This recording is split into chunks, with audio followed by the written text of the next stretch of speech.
Hi guys! Samahan nyo nga kaming gumala dito sa New Zealand na walang kailangang bayaran. For today's video, dadalhin namin kayo sa isa sa mga lugar dito sa New Zealand na pwede nyong galaan nang hindi nyo kailangan magbayad. Yes guys, you heard it right. Dahil napakadaming lugar dito sa New Zealand na pwede mong galaan nang hindi mo kailangang magbayad ng entrance fee or kahit ano pa. Dito kami pumunta sa Amberley Regional Park and sa loob nga nito meron ding farm. Dito sa farm walang entrance fee and everyone is welcome para i-explore ang farm. Wala ding mga bantay dito guys, basta kailangan nyo lang sundin yung mga rules na nakapaskil all over the farm. Tapos yung mga fence na papasukan nyo, kailangan isasarado nyo nga din ng mabuti. Let's go! Samahan nyo kaming mag-ikot at itutour na rin namin kayo dito sa Amberley Regional Farm. Una naming pinuntahan itong shearing shed. This area is where the ships are shorn, tapos yung mga wools nila ay pinaprocess and pack. Next naman, dito kami pumunta sa milking shed. Etong area naman na to is where the cows are milked.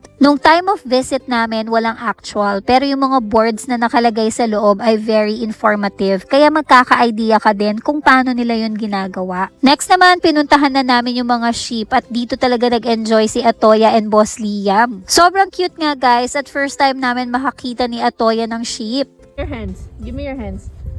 Give me your hands, and then you can feed the sheep. Come on. See, it's really soft. You touch it like this. Next naman, dito nga sila pumasok sa mga goats. So dito naman guys, sa labas ng mga fence nila, nakalagay naman if pwede kayong pumasok or not.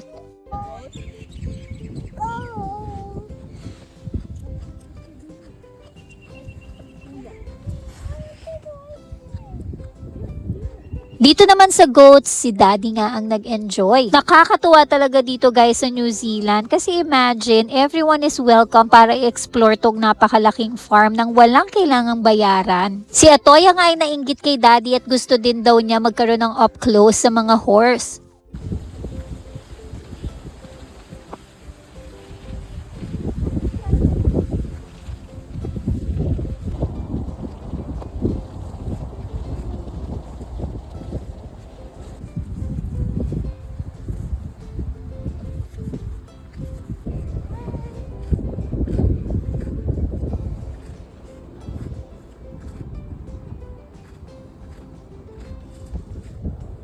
After namin mag-ikot-ikot, pumwesto nga kami dito para makapag-snacks yung mga bata. Gusto nga lang sana namin mag-relax at kumain, kaso eto naman ang nangyari.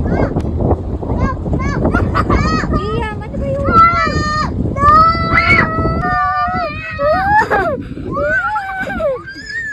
Matalon mo na.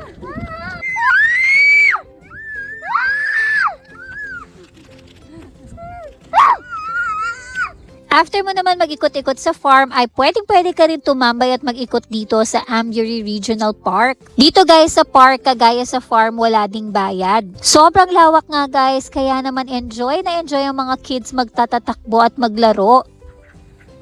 Wala, kawawa lang. Kapag natutulis, pinapakalit. O diba, sobrang sarap nga gumala dito. Wala na kaming binayaran. Sobrang nag-enjoy pa kami. Before heading home, dumaan nga lang din kami dito kasi nakita namin sobrang dami ng sheep.